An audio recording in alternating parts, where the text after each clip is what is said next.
Hi, I'm Megan Widner, and I'm going to be going over the Ultimate Office Products case. Some background on the case is that Ultimate Office Products is an old establishing manufacturing company. Newer companies are causing the office product industry to become turbulent and changing. So Richard Kelly was brought in to be the Director of Information Systems, and the CEO had goals for Kelly to speed up order processing and improve customer service.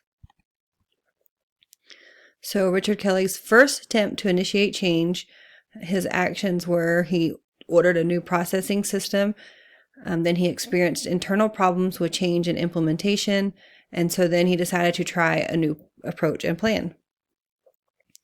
Some key issues of the case. The number one issue is that the industry is changing.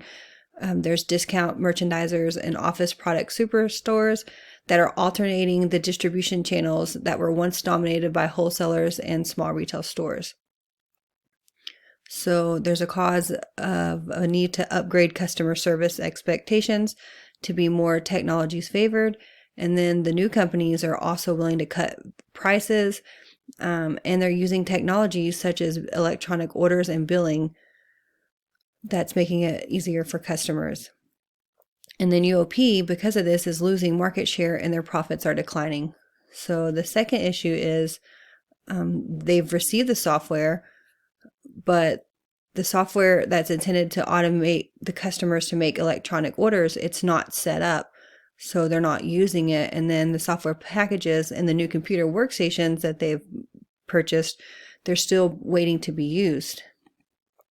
So the third issue is managerial conflicts. The sales, production, accounting, shipping, and customer service managers, they cannot agree on the new system's requirements, even though they've already had the system in. And then Richard has no direct authority over the managers, and all the meetings that they have together, they end up in arguments, and the managers are making accusations about who's in charge of in the company's problems. So the meetings usually end in disagreements on company delays, and then the managers are even wondering if there's a need for this new expensive system.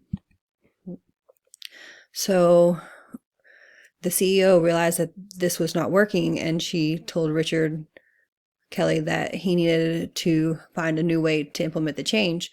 So he came up with a new plan. He gathered new information about the delays in processing and filling orders, and then he mapped the workflow from the time the orders were received until being shipped. And then he focused on finding the bottlenecks and the cross-functional problems. After he did this analysis, he took his results to the CEO to gain approval to be able to make dramatic improvements and re-engineer the processes.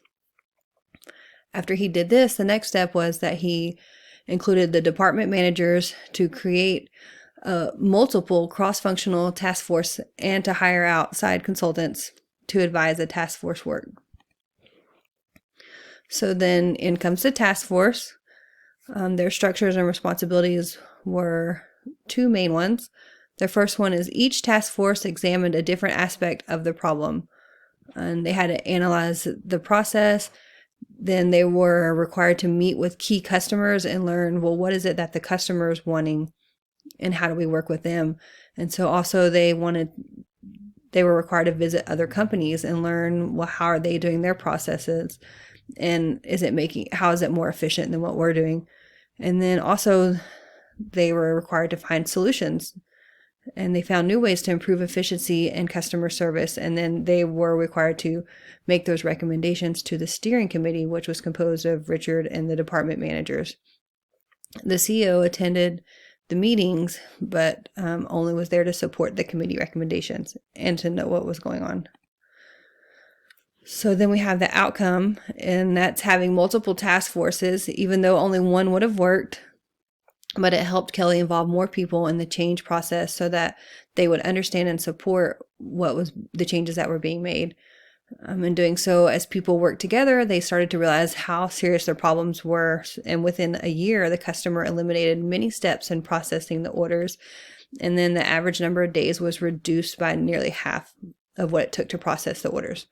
the company began to see an increase in orders electronically. And then once people discovered that they could be part of positive changes, then they wanted to volunteer to serve on teams that continue to look for new ways to improve quality and customer service. So the case questions are, why did Richard fail in his first attempt to implement change? Identify subsequent actions by Richard that were more effective, and then implementing change in the organization. And then third, to evaluate the change leadership provided by the CEO.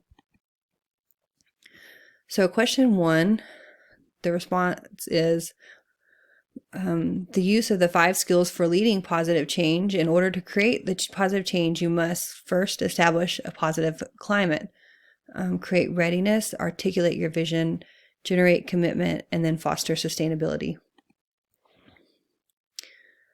So in the first one, Kelly did not provide a favorable climate of change. Many of the meetings with the management, they ended in heated arguments. Managers could not agree on the new system requirements, and some even questioned the need for the system.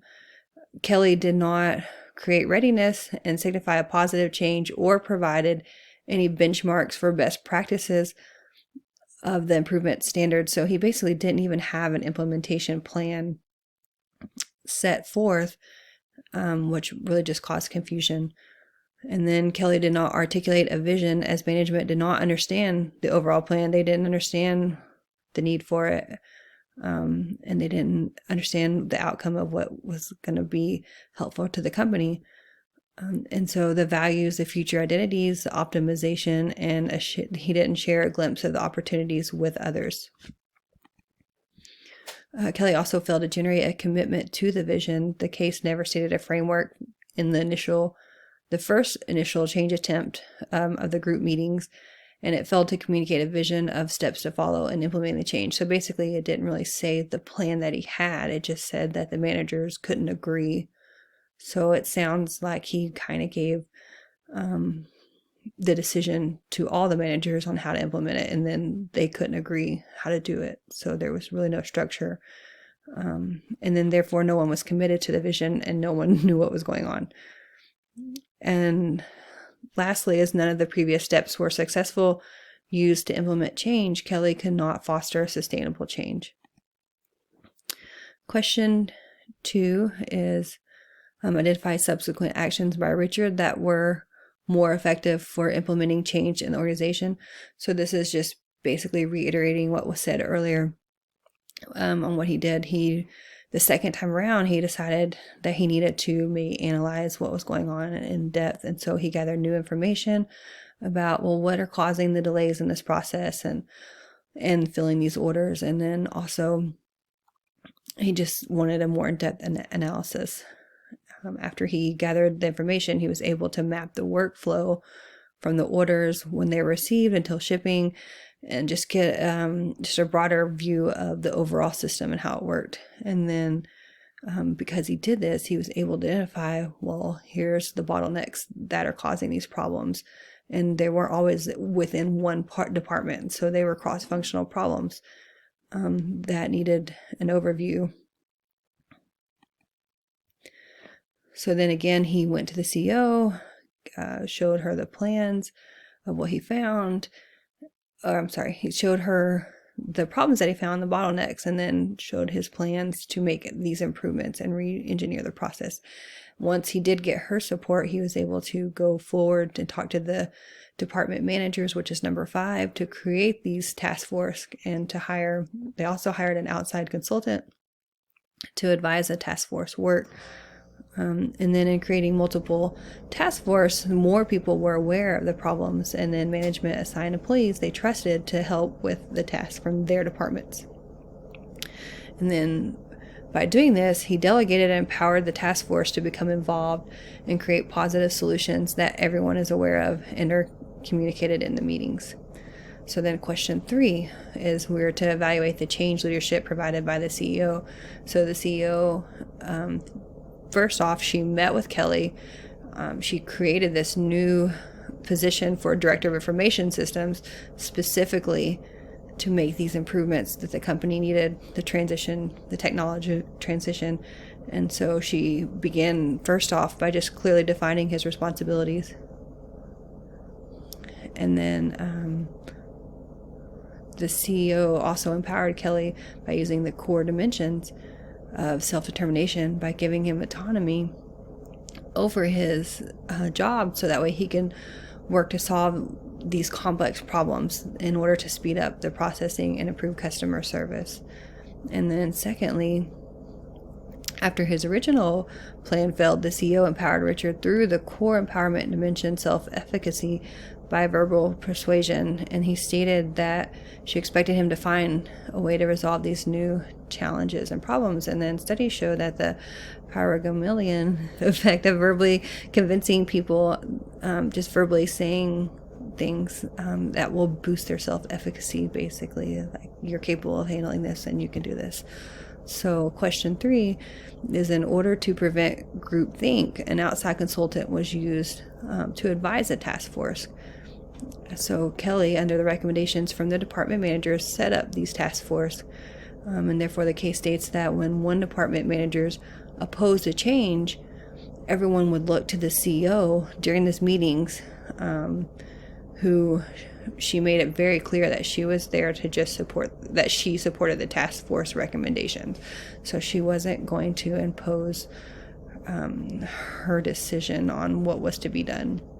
So Irv Janis, he defined groupthink as a mode of thinking that people engage in when they're deeply involved in a cohesive in-group, when the members are striving for unanimity and override their motivation to praise alternative courses of action realistically. And so to avoid this, it was suggested, what they did in this case was they used open discussions, they used outside experts, they did subgroups, and they'd had devil's advocates through the way of the managers that weren't agreeing on certain things. So they played the role of the devil's advocate.